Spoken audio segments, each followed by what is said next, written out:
Coco Martin hindi nagpatinag sa isyu at hindi kayang bitawan ang kapamilya aktres na si Yasi Pressman. Talagang hindi magpapaawat ang isyu at tuloy-tuloy pa din ang usapin patungkol sa celebrity couple na sina Coco Martin at Yasi Pressman. Ito ay matapos lumabas ang isyong kanilang hiwalayan.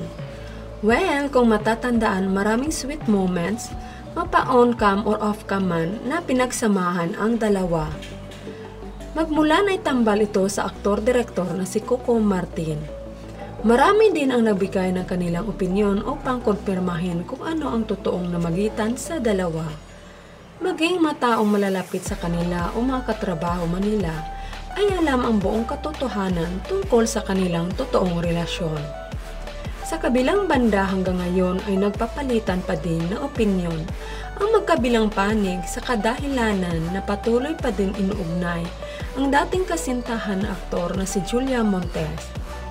Noong nakaraang buwan ay makikita na kumakalat ang litrato nila Coco Martin at Julia Montes.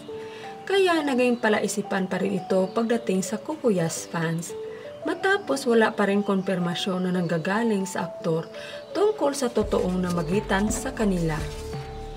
Gayunpaman sa nakalap na aming showbiz insider, ito ay matapos konfirmahin na aktor na si Coco Martin ang naturang issue, paghihiwalay nila ng aktres na si Yasi Pressman.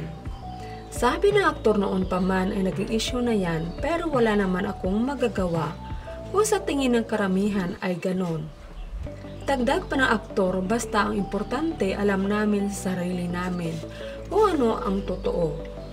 Kaya sa simpleng sagot na aktor ay tuwa ang hatid sa mga netizens at dahil mapapalagay na rin ang loob nila sa kanilang iniidolong aktor at aktres.